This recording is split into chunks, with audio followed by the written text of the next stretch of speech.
Testamento hecho en Watané, este título un tanto enigmático, responde a una fábula, a una fabulación consistente en que la poesía actual ha sido secuestrada y ha sido usurpada por los falsos poetas.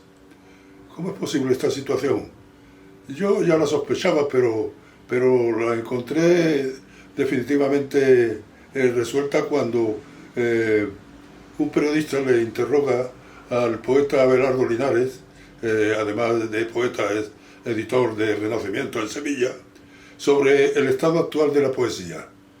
Y el poeta y editor contesta diciendo que la Casa de la Poesía es algo que ha sido ocupada por una serie de señores que han decidido echar a aquellos que allí vivían, que se van a quedar allí para siempre y no piensan moverse de aquel lugar.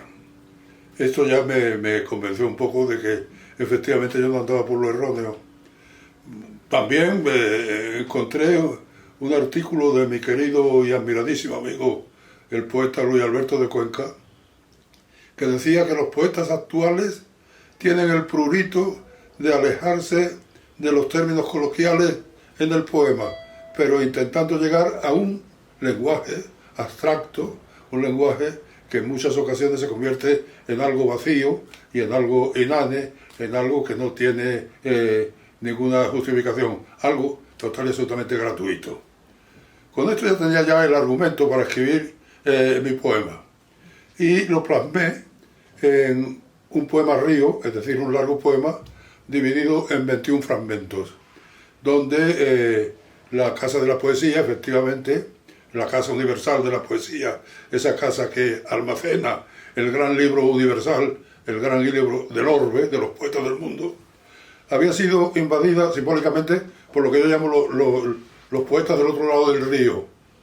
Se apoderan del lugar, de aquella casa hermosa, aquella casa, pues, envidiada por todos los poetas y donde siguen viviendo unos dioses que nosotros llamamos Jorge Manrique, Garcilaso de la Vega, López, Garcilaso, ya lo he dicho, no sé, Quevedo, Góngora, Espriu, y esos poetas son inmediatamente alejados del entorno.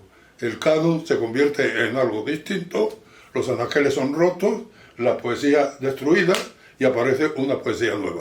Naturalmente me digo que es una fábula, es una invención, pero bueno, trata de justificar ese concepto de que la poesía últimamente va por caminos, me parece, o nos parece a bastante, va por caminos erróneos. En fin, el poema este, los 21 fragmentos están escritos en alejandrinos blancos, siempre con una preocupación enorme por la investigación en el lenguaje, ¿no?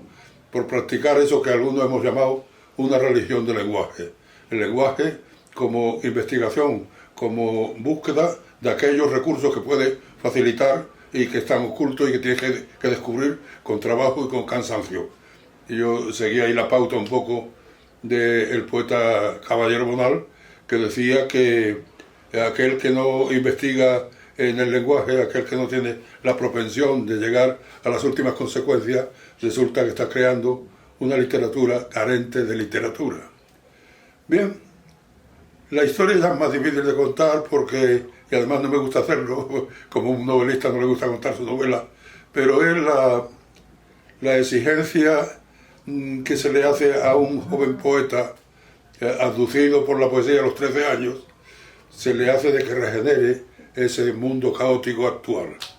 Y efectivamente esa va a ser su propuesta, pero al final la cosa va a ser frustrada y al final pues acaba los días escribiendo en las últimas páginas de su testamento, que si les parece bien, pues yo voy a leer ese último fragmento para que quede grabado con mis palabras. El último fragmento dice lo siguiente: heme aquí ya abocado a las hondas parcelas de la muerte.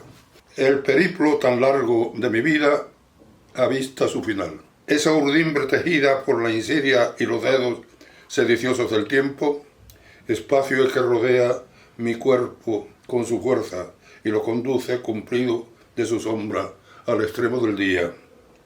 A mi edad ya engarzada, una música deviene, son palabras en cinta, acordes sepulcrales, huidos de los vientos, cabalgados de nubes. Y pregunta la noche que me acoge piadosa, ¿qué cuidé de los dones que entregados me fueron? Ahora son ramas secas, desahuciadas de un árbol, crecidas hacia adentro y a la luz fenecida.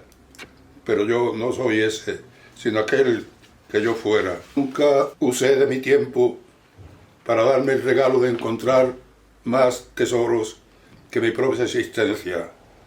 No tuve patrimonio más allá de mi verso. Si me habló la belleza, oyeron mis oídos.